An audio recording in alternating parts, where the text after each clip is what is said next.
Before you judge me, listen carefully. Imagine losing your only son, the very heartbeat of your existence. Imagine the silence that follows, not just in your home, but deep within your soul, while your world collapses and your heart screams. In agony, the woman you once embraced as a daughter, the woman your son loved, moves to rob you of the last remnants of your life. Not just your memories, not just your peace, but even the very roof over your head. That life has its mysteries.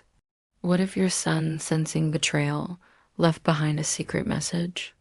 A hidden document, a silent cry from beyond the grave that could shield you from the betrayal he foresaw. This is my story. A story of loss, a story of treachery, and a story of a silent war that no one saw coming. Stay with me because what happened next will shake your soul. Before we begin this emotional journey, don't forget to like this video, subscribe to the channel, and hit the notification bell so you never miss stories that touch the heart and awaken the soul. Stay until the end because what you're about to hear is more than a story. It's a battle. It's survival. It's the strength you didn't know existed. The morning Adam died, the sun dared to rise, but not in my world. Outside, birds sang as they always did. Inside me, silence reigned. Time stopped. I stood over my son's coffin, numb. My body moved, my lips murmured prayers, but my soul was buried with him. Every heartbeat felt borrowed. His wife, Emma, clung to me. Her sobs shook her body. Her tears fell warm on my skin. She whispered words of grief, of pain, of shared loss. And I believed her. God help me, I believed her. In those days, the house was heavy with sorrow. Emma and I sat in silence, bonded by what I thought was love for Adam.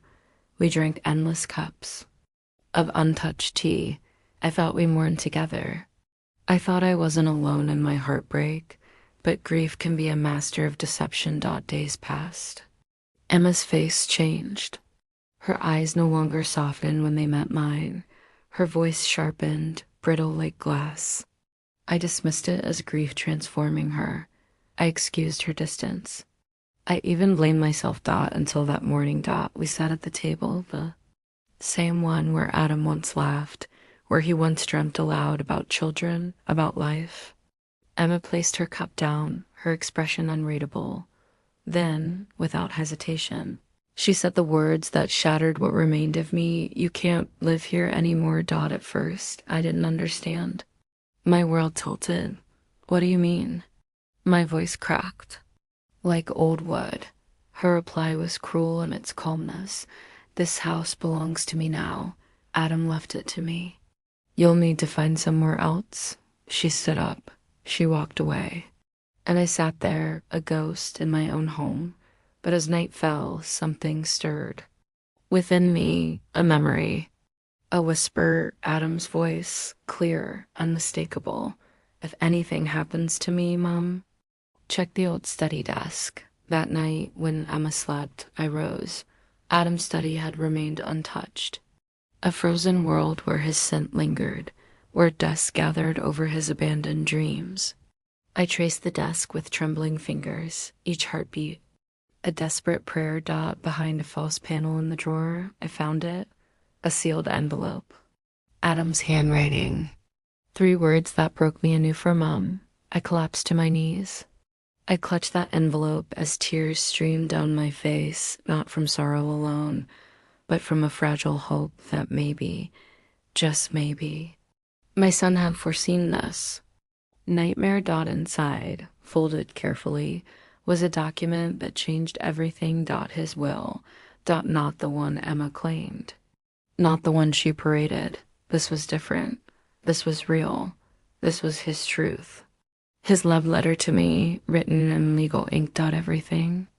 The house. The savings. Every single piece of him left to me. Even in death, my Adam protected me. At dawn, with swollen eyes, I went to Mr. Carter, the family lawyer.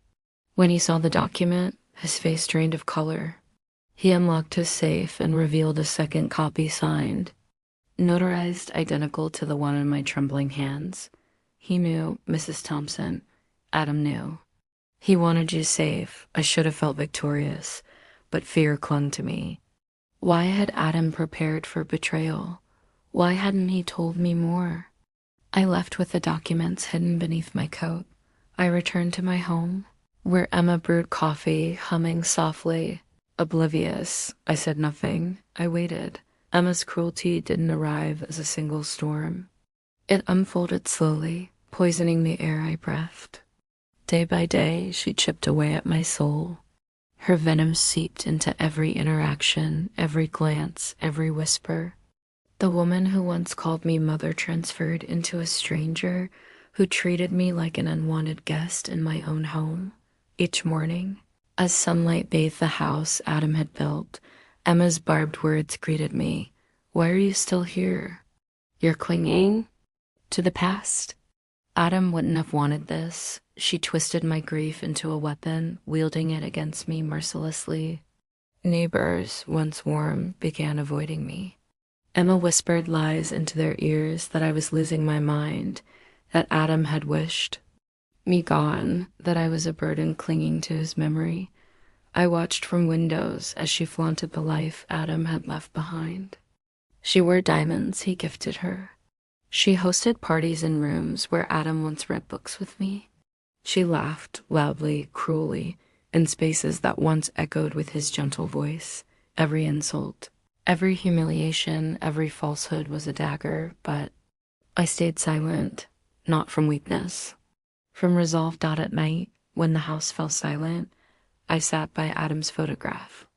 I traced his smile with trembling fingers. My tears soaked the wooden frame as I whispered promises only he could hear. I will not let her win, Adam. I will protect what you left me. I swear it. Even if it takes every last breath in me. And then came the final blow. She handed me an official eviction notice. Her lips curled into a triumphant smile as she placed it gently into my hand as if she was gifting me freedom, not exile. You've got 2 weeks, old woman. Start packing. I looked at her. I looked into the eyes of the woman who had taken my son's love and now sought to erase me from his life entirely.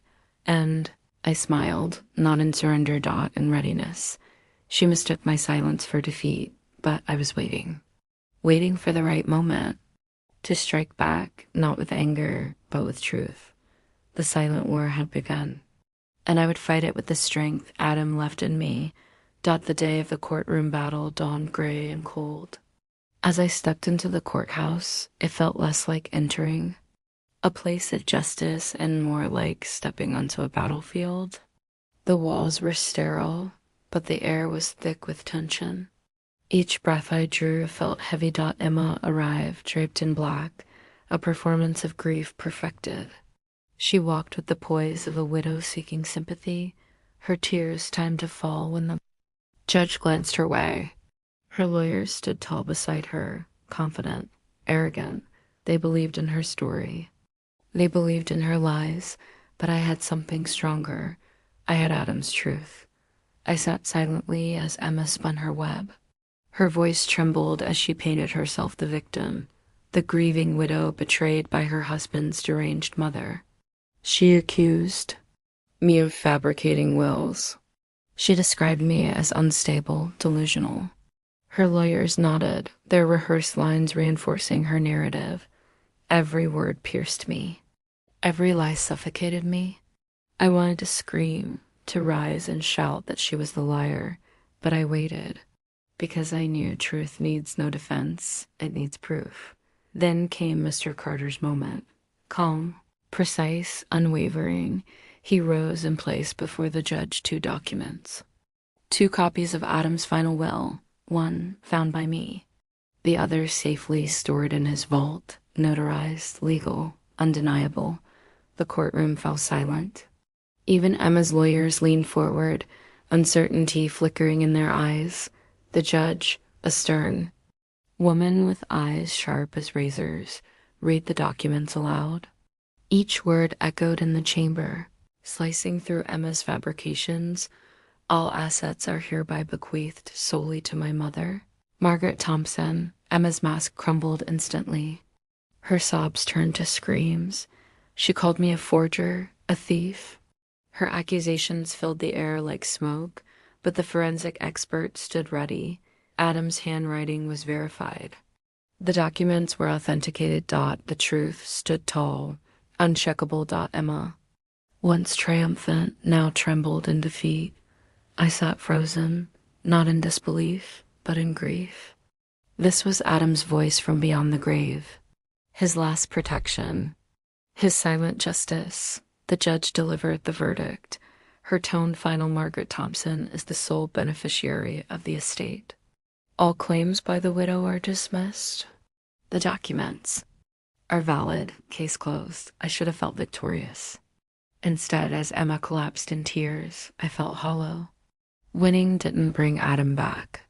Winning didn't heal the wound his absence left behind. As I walked out of the courthouse, reporters swarmed, neighbors stared, whispers followed, but I heard none of it, because no victory could drown out the silence Adam left behind. In that moment, I realized justice isn't victory.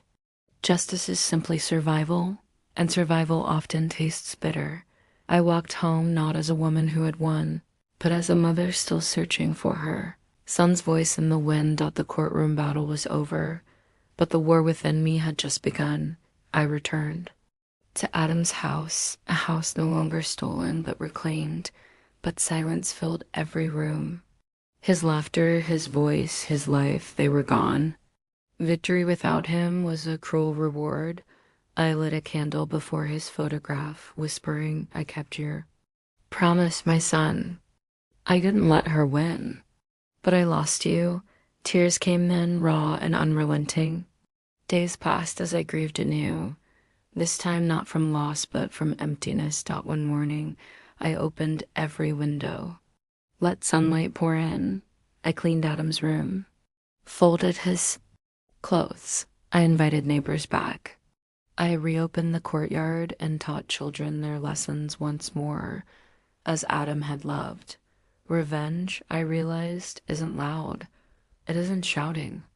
It isn't punishment. Sometimes revenge is reclaiming peace. When people hear my story, many call it a victory. They say I won. They say justice prevailed, but they're wrong. This isn't a story of revenge, nor is it a tale of triumph. This is a story of survival, a story of a mother who refused to break, a woman who stood tall while the world tried to bury her in lies and betrayal. Even after reclaiming Adam's house, even after winning in court, the truth remained. I lost my son. No victory can heal that wound. No verdict can fill that silence. But Adam left me something more powerful than possessions. He left me the strength to fight. To every mother who feels unseen, to every woman who has been betrayed, to every heart that feels like giving up, remember this: your strength is your story. Live it, own it, and never let anyone else write your ending. If my story touched your heart, please share it. Let others find hope where they thought none existed. Don't forget to like, comment, and subscribe for more stories of strength and survival. Because sometimes a silent story can save a soul.